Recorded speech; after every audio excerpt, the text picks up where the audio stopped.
तेषां नित्यभियुक्तानां योगक्षेमं वहाम्यहम्। जो अनन्य भाव से हमें ही भजता है या फिर मेरी शरणागति ग्रहण करता है, उसको मैं अभय प्रदान कर देता हूं। नित्य अभियुक्तानां योगक्षेमम वहाम्यहम्, उसका मैं सारा योगक्षेम वहम करता हूं। ऐसा भगवान कर रहे हैं और बोल भी रहे हैं, परंतु हम कहीं ना कहीं समझ नहीं पा रहे हैं। मंदिर गए, एक लोटा जल चढ़ाया भोले बाबा के ऊपर, भगवान की ज्योत जलाई, भगवान की पूजा करी। अभी 15 ही दिन बीते थे पूजा करते करते कि हमने कुछ डिमांड रखी थी, हमने कुछ कामना रखी थी और वो कामना पूरी नहीं हुई। अगले दिन से मंदिर जाना बंद कर दिया महाराज। कितने लोग यहाँ पे ऐसे हैं जो ऐसा पूजा करते हैं और जब कामना पूरी नहीं होती तो भगवान को बोलते भगवान भगवान नहीं, सब ऐसे ही है। और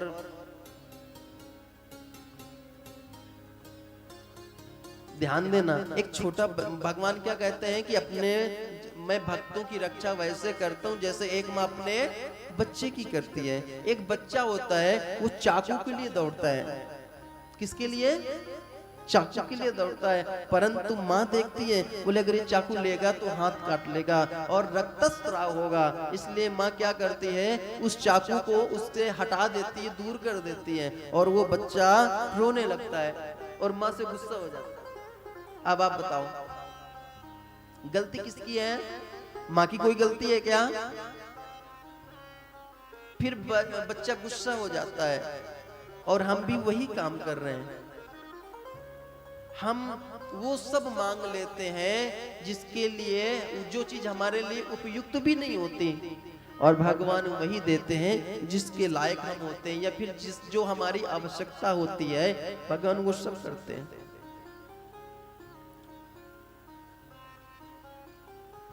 तापत्रय विनाशाय श्री कृष्णाय वयम नमः। भगवान श्री कृष्ण को, वयम मतलब हम सब, वहां पर सूत जी ने ही नहीं, वहां पर सबने प्रणाम किया। सुखदेव जी ने ही नहीं, वहां पर परीक्षित जी ने सबने प्रणाम किया। वयम, अहम, आवाम, वयम आदि। वयम मतलब हम सब प्रणाम करते, वहां पर सबने प्रणाम किया भगवान को। किसको? अकेले भगवान को ही नहीं। श्री श्रयते श्री, अर्थात जो नारायण की, जो भगवान की सेवा करे वो श्री, जो भगवान की सेवा करे वो श्री। श्रयते, श्री का अर्थ होता है श्रयते, जो सेवा करे। अब यहाँ पे प्रश्न होता है कि सेवा भी यहाँ पे रुक्मणी जी को बुरा लग जाएगा। रुक्मणी कहेंगी हम भी सेवा करते हैं, जामवती जी बोलेंगे हम भी सेवा करते हैं, सत्यभामा जी बोलेंगे हम भी सेवा करती हैं, तो ये भी किसके लिए हो जाएगा?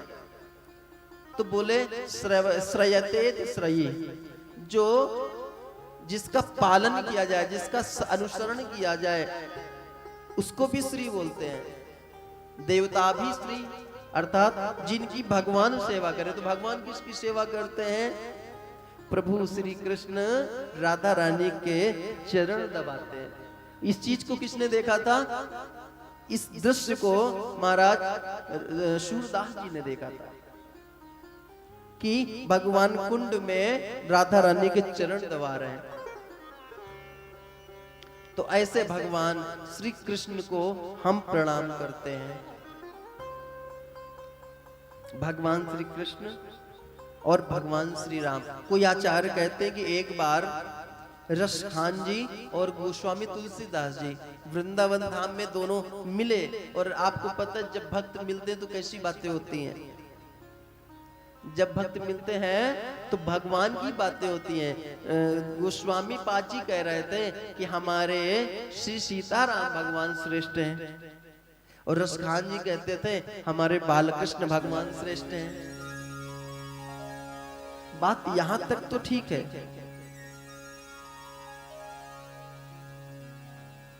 बात जब यहां आ जाए कि हमारे कृष्ण जी ही बड़े हैं, बाकी सब छोटे हैं, तो गोस्वामी पाद जी ने भी कहा कि हमारे श्री सीताराम जी बड़े हैं, बाकी सब छोटे हैं। ये भक्तों की पराकाष्ठा है भाई, अपनी भक्ति की। तो इसका निर्णय कैसे हो कि कौन बड़ा है? तो ये हुआ कि एक पलरा बनवाया जाए, तराजू, एक साइड आप बैठो और एक साइड मैं बैठूं। जिसका पलरा भारी होगा उसके इष्ट, उसके भगवान बड़े हैं। गोस्वामी पाद जी ने कहा ठीक है। पलरा बनवाया गया और एक साइड महाराज संत श्री रसखान जी बैठे और एक साइड गोस्वामी पाद जी बैठे। और जब बैठे तो रसखान जी बैठे और भगवान से प्रार्थना किया, हे बालकृष्ण भगवान, हे कन्हैया, आज हमारी लाज आपके हाथ में है। आप आओ और हमारे अंदर विराजो, जिससे हमारा पलरा भारी हो जाए। भगवान श्री कृष्ण आए, बालकृष्ण और रसखान जी के हृदय में बैठ गए और रसखान जी का पलरा भारी हो गया। तब तक महाराज गोस्वामी पाद जी ने भी अपने इष्ट से प्रार्थना करी, हे बालकृष्ण, हे श्री सीताराम जी भगवान, आप श्री सीताराम जी महाराज आइए और हमारे हृदय में विराजिए, जिससे हमारा पलरा भारी और हमारे इस भक्त की लाज बचे। भगवान श्री सीताराम जी आए और गोस्वामी पाद जी के हृदय में विराजे। तो जैसे ही भगवान श्री सीताराम जी विराजे, तैसे गोस्वामी पाद जी का पलरा नीचे हो गया और रसखान जी का पलरा ऊपर हो गया। अब रसखान जी ने जब ये देखा तो उन्हें बड़ा दुख हुआ और वहां से गोस्वामी पाद जी ने कहा, देखो जी, हो गया ना, हमारे श्री सीताराम जी श्रेष्ठ हैं, बड़े हैं। रसखान जी आए, भक्त हैं, भक्ति की पराकाष्ठा है महाराज, आए और आके जिस कमरे में वो भगवान की पूजा किया करते थे उस रूम में गए और पाटे पे जो भगवान श्री कृष्ण लाल की छवि बैठी हुई थी, जो छवि थी, उसको उन्होंने गुस्से में पीछे कर दिया। बोले, जाओ, जो तुम अपने माँ बाप का नहीं हुए वो मेरा क्या होगा? जो अपने माता पिता का ही ना हुआ हो वो मेरा क्या होगा? मानो उस मूर्ति से आवाज आई, बाबा आज बड़े गुस्से में हो। रसखान जी ने कहा, तो मेरे से बात मत करो। अरे जिन माता पिता ने जन्म दिया उनको छोड़ के तुम गोकुल चले गए, और जिन माँ यशोदा और नंद बाबा ने तुमको प्रेम किया उनको भी छोड़ के तुम मथुरा चले गए, और जिन मथुरा वालों ने तुमसे स्नेह किया, लाड़ लड़ाया, उनको भी छोड़ के तुम द्वारिका चले गए, और द्वारिका में भी तुम किसी के न हुए, अपने वंश को समाप्त करके तुम अपने धाम को चले गए। जब तुम अपने माँ बाप के नहीं हुए तो मेरे क्या होगे?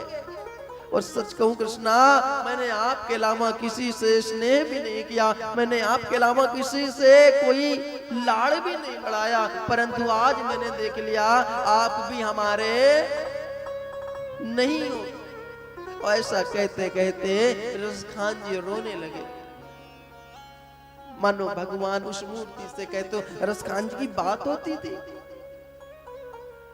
भगवान कहने लगे, बालकृष्ण बोले, बाबा एक बात बताओ, 2 का भार ज्यादा होता या 3 का? बोले क्या मतलब?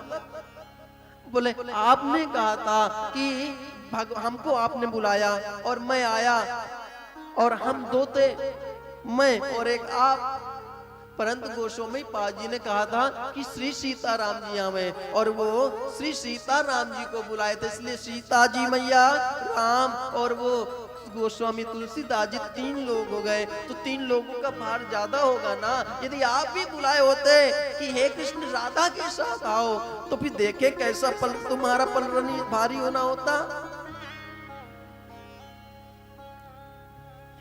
अभी तक रसखान जी सिर्फ भगवान श्री कृष्ण के पद लिखते थे, परंतु आज से रसखान जी ने युगलोपासक पद लिखने लगे, राधा जी के साथ कृष्ण के पद लिखने लगे, और तब से हमारे यहाँ युगलोपासक पूजा होने लगी। फिर अकेले राम की पूजा नहीं, श्री सीताराम की पूजा होती थी। अकेले शंकर की नहीं, गौरी शंकर की पूजा होने लगी। अकेले नारायण की नहीं, लक्ष्मी नारायण की पूजा होने लगी। युगलोपासक पूजा होने लगी, राधा कृष्ण की पूजा होने लगी। इसीलिए महाराज वेदव्यास जी लिखते हैं, श्री कृष्णाय वयं नमः, मैं श्री राधा जी के साथ कृष्ण को प्रणाम करता